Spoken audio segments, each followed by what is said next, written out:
एक गोष्ट खरी आहे की नाराजी माझी होती.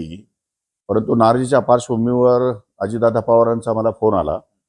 त्यांनी सांगितलं की आपल्याला महायुतीचं काम करावं लागेल. आपण पक्षाबरोबर आहोत. त्यामुळे तुमची नाराजी असणं साहजिक आहे. परंतु माननीय मुख्यमंत्र्यांबरोबर आपण चर्चा करा आणि मुख्यमंत्र्यांच्या कानावर या सगळ्या गोष्टी टाकून आपण पक्षाचं काम केलं पाहिजे, अशी भूमिका त्यांनी मला या ठिकाणी आदेश केला. नंतर मी 4 दिवसापूर्वी शिंदे साहेबांना या ठिकाणी ठाण्याला जाऊन भेटलो. त्यांच्याही कानावर मी या सगळ्या गोष्टी टाकल्या, की गेल्या 5 वर्षामध्ये कसं-कसं यांनी माझ्या राजकारणात विरोध केलेला आहे, किती त्रास दिलेला आहे. पालकमंत्र्यापासून म्हणजे पालकमंत्र्याची पण तक्रार मी केलेली आहे. तर दोघांच्याही मी तक्रारी केलेल्या आहेत. परंतु तरीसुद्धा शिंदेसाहेब मला म्हटले, की बाकी सगळं मागचं सोडून द्या. मतदारसंघातल्या कामाच्या संदर्भात मी तुम्हाला बांधील आहे. मी तुम्हाला कुठेही कमी पडू देणार नाही. तुम्ही माझ्यासाठी लोकसभेचा या ठिकाणी प्रचार करावं, असं मला त्यांनी आवाहन केलं. आणि मग आम्ही काही 2-3 दिवस कार्यकर्त्यांबरोबर चर्चा केली आणि कार्यकर्त्यांचं म्हणणं असं आहे, की आपण पक्षाबरोबरच काम केलं पाहिजे. आणि ही गोष्ट खरी आहे, की माझ्या गेल्या वर्षभरामध्ये मी या सरकारमध्ये सामील झाल्यानंतर अजितदादा, माझं जवळपास 1000 ते 2000 कोटी रुपयाची कामं माझ्या मतदारसंघात झाली.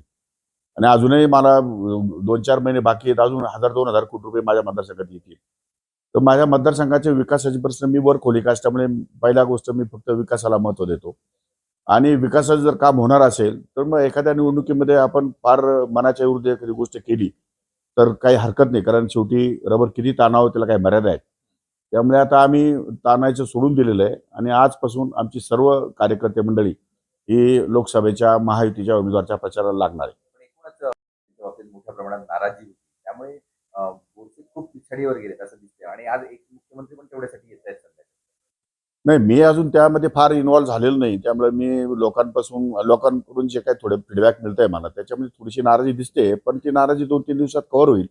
मुख्यमंत्री येत आहेत आणि उद्याची 13 तारखेचा जो टप्पा संपेल, तेव्हा 13 तारखेच्या नंतर 20 तारखेला ज्या काही जे काही सीट आहेत, त्यामध्ये मुंबई आणि नाशिक महत्त्वाचं आहे. त्यामध्ये सर्व नेते मंडळी एकवटून नाशिकमध्ये या ठिकाणी तळ ठोकून आणि वातावरण सुधरेल अशी मला अपेक्षा आहे.